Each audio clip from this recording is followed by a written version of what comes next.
Sainte Mère Teresa de Calcutta, 1910-1997.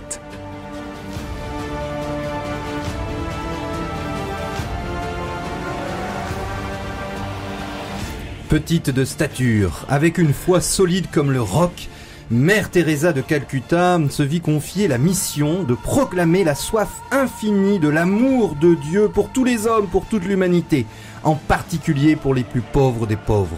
Dieu, dit-elle, aime toujours le monde et il nous envoie, vous et moi, pour être son amour et sa compassion auprès des pauvres. C'était une âme remplie de la lumière du Christ, brûlante d'amour pour lui et consumée d'un seul désir, apaiser sa soif d'amour et des âmes. L'ensemble de la vie et de l'œuvre de Sainte Mère Teresa témoigne de la joie d'aimer, de la grandeur et de la dignité de chaque être humain, de la valeur de chaque petite chose faite avec foi et avec amour, et par-dessus tout de l'amitié avec Dieu. Dans ce 4e et dernier épisode de votre feuilleton mensuel Pèlerin de Dieu sur les pas de Sainte Mère Teresa de Calcutta, canonisé par notre pape François le 4 septembre 2016, découvrez la fin de sa vie et sa mort sur terre, c'est-à-dire sa naissance au ciel, après 87 ans de service et surtout sa spiritualité, mêlant action et contemplation, ne recherchant que la sainteté auprès des plus pauvres parmi les pauvres. Pèlerin de Dieu avec Franck Bétoir et le Père Jean-Baptiste Masson sur RCF Nord-de-France.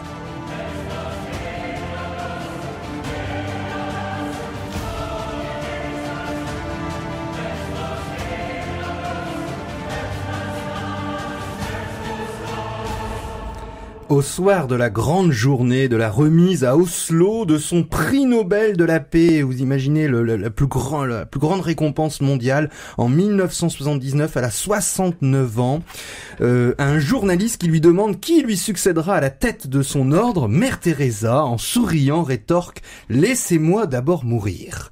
Et cette personnalité hors du commun explique la réussite extraordinaire de cette congrégation internationale. Dans la précédente émission, nous avons évoqué cette fondation fragile au plein centre de Calcutta, une dizaine de sœurs qui donnent tout leur cœur et leur amour pour les plus pauvres, parmi les plus pauvres à Calcutta. Et puis, après une dizaine d'années de rayonnement à l'intérieur du diocèse de Calcutta, cette congrégation internationale s'étend à toute l'Inde, et puis après, grâce à un rapport direct avec le pape Paul VI, qui fait un voyage pour voir un petit peu ce que fait Mère Teresa, et grâce à l'appui aussi du nonce apostolique qui reconnaît les mérites extraordinaires de Mère Teresa, la congrégation devient véritablement internationale, de droit pontifical, relevant directement du pape, et donc s'étendant à l'ensemble de la planète. Et là, Mère Teresa va récolter un nombre de prix absolument incroyable, le Lotus d'or, la plus haute distinction indienne, un grand prix philippin, et à chaque fois, ce qui est extraordinaire, c'est les récompenses financières qui accompagnent ces prix viennent à un moment où Mère Teresa a besoin d'argent pour ouvrir un orphelinat, pour ouvrir un dispensaire, et parce qu'elle ne garde rien. Et chaque religieuse, sœur, vit dans une pauvreté extrême. Et le prix Nobel de la paix en 1979 donne véritablement, c'est un petit peu l'apothéose, une publicité dans le bon sens des vertus, du courage de cette congrégation des missionnaires de la charité. Alors cette personnalité très charismatique va recevoir notamment des feuilletons et des articles de presse, et elle va toujours essayer d'éviter le piège de la personnalisation. D'ailleurs, on ne sait pas grand-chose sur sa vie intime, on y reviendra au cours de cette émission, mais il est évident qu'elle a gardé une grande autorité pour sa congrégation. D'ailleurs, chaque sœur qui arrivait s'identifiait à Mère Teresa, et je pense que la sainteté, c'est aussi ce rayonnement. Imaginez, on aurait coupé Mère Teresa de l'ensemble de sa congrégation, c'est évident qu'elle n'aurait pas connu un tel succès. Alors, Mère Teresa s'est vraiment usée la santé pour son œuvre auprès des plus pauvres, et ses sœurs la voient en quelque sorte se consumer sans jamais se ménager, mais les difficultés de santé vont augmenter avec l'âge. Elle ne se ménage pas, donc plusieurs séjours à l'hôpital. Il y a quelques alertes. À chaque fois, c'est une grande inquiétude, des messages des gouvernements pour prendre des nouvelles de sa santé. Et puis donc après 87 ans d'une vie sans aucune concession avec elle-même, elle avait des grands problèmes de colonne vertébrale notamment. Elle marchait assez mal, alors semble-t-il à cause du fait qu'elle avait toujours pris les chaussures les plus usées. Elle s'accordait peu de confort pour elle-même. Et puis donc après les souffrances augmentant avec l'âge, cette vie va finir par s'éteindre, non pas à l'hôpital mais auprès de ses sœurs. Donc à Calcutta, dans la ville qu'elle a tellement aimée, bien elle va finalement s'éteindre. Et donc entourée de ses sœurs, elle sur son lit de mort, donc les sœurs commencent à comprendre que la fin vient, et elle offre ses souffrances. On reviendra sur sa nuit spirituelle. Elle avait notamment compris qu'il fallait qu'elle offre ses souffrances intérieures comme communion au Christ souffrant, et donc en se tournant vers l'image de Jésus, une image souffrante également de Jésus ruisselant de sang, elle lui adresse ces mots: Seigneur, mon Dieu, pourquoi tant de douleur? Et puis elle reprend: c'est un don, il faut que quelqu'un donne et souffre, que quelqu'un paie le prix. Ô mon Dieu, ô Jésus. Et puis à mi-voix, elle reprend: qu'attends-tu de moi maintenant? Je lui ai donné toute la douleur que j'ai pu. Et puis elle redit 3 fois le nom de Jésus, et à ce moment-là elle s'éteint, elle remet son âme à Dieu, et donc elle entre dans cette communion avec celui qu'elle a tellement aimé. Et voilà, donc c'est la nouvelle de sa mort qui se répand, et c'est un véritable hommage national qui sera donné. Elle sera enterrée avec les hommages qui avaient été rendus à Gandhi lui-même dans cette nation qui était devenue la sienne. Dans le grand stade de Calcutta, des funérailles nationales pour l'Inde, complètement officielles. Sa tombe devient rapidement un lieu de pèlerinage et de prière pour les gens de toutes les religions, hindous, musulmans, évidemment chrétiens. Et puis rapidement, quasiment une année après sa mort, il y a un miracle. Le 5 septembre 1998, lors du premier anniversaire de sa mort, on pose une médaille de la Vierge que la mère avait portée sur le ventre d'une indienne qui était atteinte d'un cancer incurable de l'estomac. Et le lendemain, à la stupeur des médecins, la tumeur avait disparu. Le miracle est reconnu par l'Église, et là, ça va s'enchaîner. On est en 1998, 5 ans plus tard, en 2003.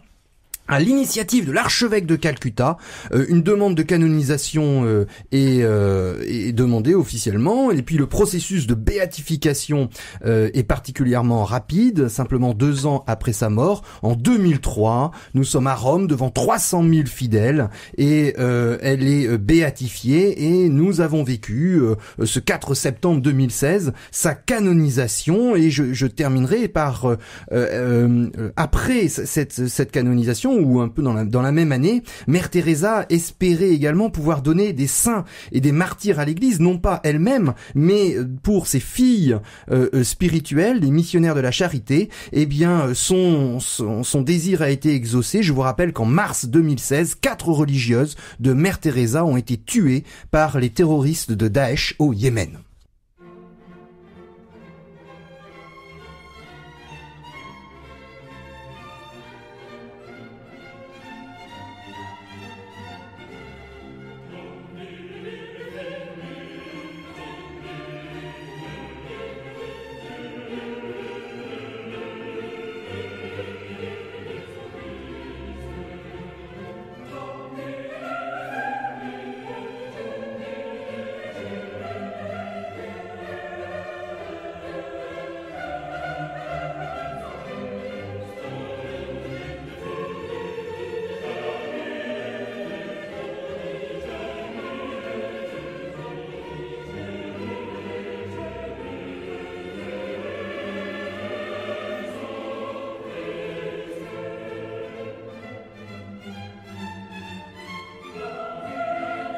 Pèlerin de Dieu sur RCF Nord de France. Jésus, c'est le mot qui sort des lèvres, les derniers mots qui sortent par 3 fois des lèvres de Mère Teresa alors qu'elle meurt.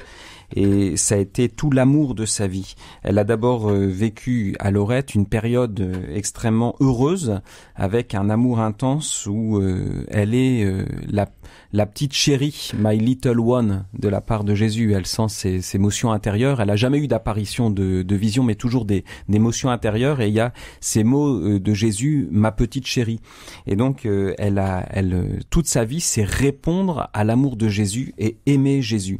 Et le maître mot de la congrégation qu'elle fonde c'est j'ai soif, ce mot que Jésus dit sur la croix. Elle le fait inscrire dans tous les oratoires de la congrégation, à côté de la croix, j'ai soif.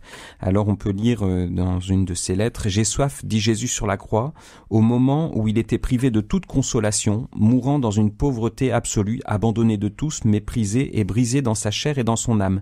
Il parla de sa soif, non pas d'eau, mais d'amour et de sacrifice. Jésus est Dieu, donc son amour, sa soif sont infinis. Notre but est d'étancher cette soif infinie d'un Dieu fait homme. Tout comme les anges en adoration au ciel ne cessent de chanter les louanges de Dieu, les sœurs, pratiquant les 4 vœux de pauvreté absolue, de chasteté, d'obéissance et de charité envers les pauvres, ne cessent, par leur amour et l'amour des âmes qu'elles amènent à lui, de désaltérer la soif de Dieu. Alors cet amour de Jésus, c'est le signe d'une spiritualité christocentrique avec le Christ, seul médiateur au centre. Et pour accéder au Christ, Mère Teresa faisait une confiance totale à la Vierge Marie. Sa dévotion mariale, qui date de son enfance, ne l'a jamais abandonnée. Et elle va mettre une place à la Vierge Marie énorme dans la congrégation, sous la protection de laquelle elle place chacune de ses initiatives. Un 15 août, elle explique ainsi à ses compagnes, à ses sœurs missionnaires de la charité, « Aujourd'hui est l'une des plus belles fêtes de Notre-Dame. Savons-nous réellement pourquoi nous aimons tant Notre-Dame ? Parce qu'elle est le miroir sans tache de l'amour de Dieu. » Et je vais donner un exemple concret, puisque l'amour est concret ou il n'est pas. Dans la grande maison du cœur pur, vous vous souvenez, c'est cette grande maison qui accueillait les personnes qui mouraient dans la rue sans rien, tout seuls, dans une solitude effroyable. Il y avait 2 grandes salles, l'une pour les hommes et l'une pour les femmes. Et dès le début, il y avait une statue de Marie qui était là, très simple, mais rapidement, cette statue de Marie va être ornée d'une couronne en or réalisée à partir des bijoux que les familles des mourants ont offert à Mère Teresa, alors qu'elle n'avait rien pour elle, et les sœurs de la charité vivaient dans une pauvreté radicale. Et cet amour de la Vierge Marie s'incarnait aussi dans une fidélité à l'Église, et en quelques mots, Mère Teresa a vécu en plein milieu du Concile Vatican II. D'ailleurs, elle était quelquefois un petit peu sceptique sur les innovations théologiques, non pas du Concile lui-même, qui est principalement pastoral, mais sur des interprétations théologiques et dogmatiques qu'elle pensait pas toujours bien fondée, et selon elle, le catéchisme de son enfance demeurait toujours vrai. Mais elle a toujours eu une très grande fidélité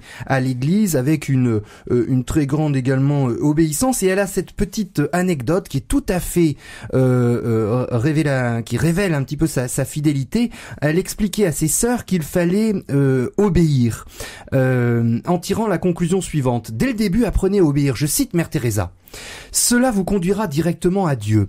Ne suivez pas cette route tortueuse qui est la vie. Il existe un chemin tout droit qui conduit au cœur de Dieu. Jamais, jamais vous ne vous en écarterez, jamais vous ne ferez une faute si vous comprenez la différence. Le supérieur qui vous dit de faire ceci ou cela peut faire une erreur.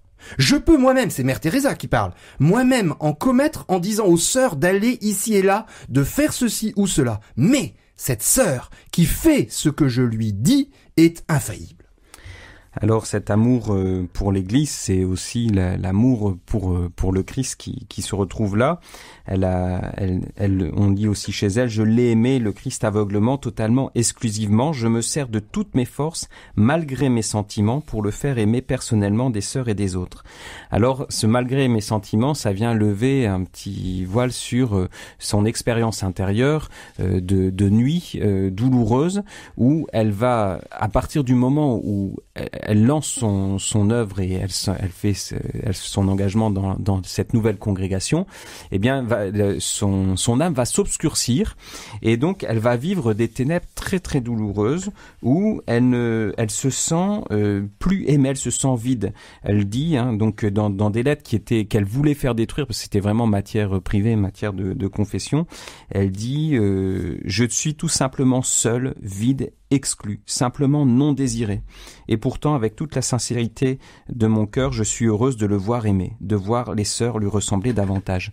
Donc, intérieurement, alors qu'elle a éprouvé si fort l'amour de Jésus pour elle, ma petite chérie, c'était les mots d'affection que Jésus lui adressait, eh bien, elle va entrer dans cette nuit qu'au début, elle ne va pas comprendre, et puis grâce à l'accompagnement aussi des prêtres qui vont l'aider, eh bien elle va comprendre que en fait c'est un appel de Dieu à la rejoindre aussi dans les pauvres et les termes qu'elle emploie pour elle-même, c'est exactement ceux des pauvres qui sont exclus, non désirés, non aimés.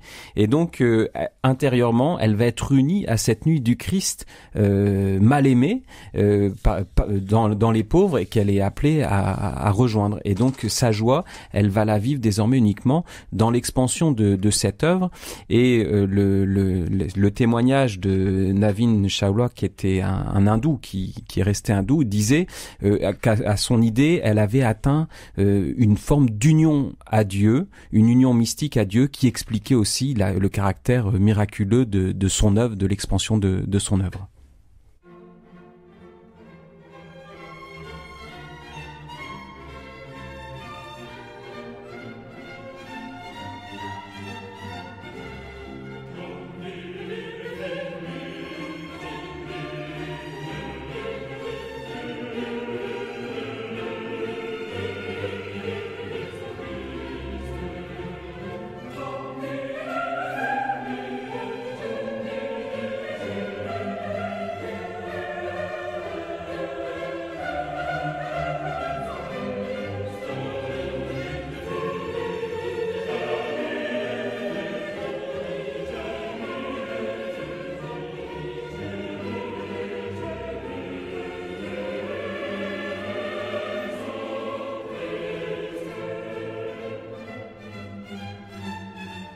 Pèlerin de Dieu avec Franck Bétoir et le Père Jean-Baptiste Masson sur RCF Nord-de-France. Sainte Mère Teresa de Calcutta, nous fêtons sa canonisation par notre pape François, et puis nous avons retracé petit à petit dans cette émission sa spiritualité, une spiritualité ancrée dans une personnalité hors du commun, charismatique, et qui avait centré sa vie sur Jésus, une spiritualité christocentrique, mais également une dévotion mariale tout à fait étonnante et qui va la suivre jusqu'à la fin. Et même si on l'a évoqué, cette nuit de la foi, mais toute sa vie peut également s'ancrer dans la prière. En fait, si on garde une image de Mère Teresa visuelle, c'est Mère Teresa d'une main. Elle tient la main d'un enfant et de l'autre main, elle égrène le chapelet. Et c'est tout à fait étonnant en regardant vous pouvez encore trouver sur internet des vidéos qui sont accessibles où elle est interviewée. Et j'ai été frappé par une émission où la journaliste expliquait aux spectateurs que le petit bruit qu'on entendait, qu'on avait l'impression qu'il y avait un petit parasite au moment de l'entretien entre la journaliste et Mère Teresa, la journaliste était obligée d'expliquer que c'était Mère Teresa qui faisait son chapelet. Donc en même temps qu'elle répondait aux questions des journalistes, elle égrenait son chapelet pour dire que c'était une continuité totale. Et je peux citer quelques phrases, quelques pépites spirituelles de Mère Teresa sur cette prière, notamment dans le silence. Plus nous recevons dans le silence de la prière, plus nous donnerons dans la vie active.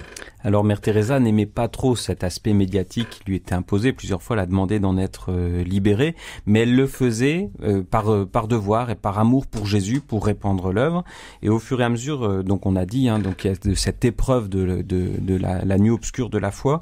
Eh bien, elle va continuer de vivre sa joie dans l'expansion de l'œuvre. Elle le fait pour Jésus. Et donc, elle dit, quand on lui dit, mais Jésus a douté, elle répond, non, il n'a jamais eu de doute. À Gethsémani, il a seulement eu un instant d'hésitation, mais il s'est livré entièrement. Et donc, que ta volonté soit faite, elle le fait aussi, elle le fait sien, ce mot.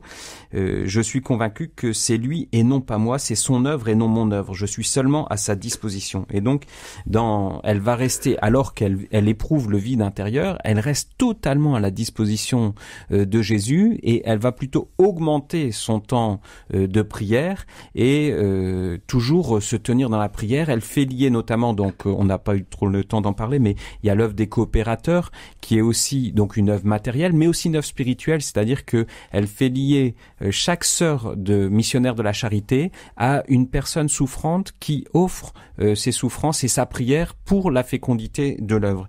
Et donc toute son action, elle l'enracine profondément dans cette prière, et sa joie, c'est de voir que Jésus est aimé dans les pauvres.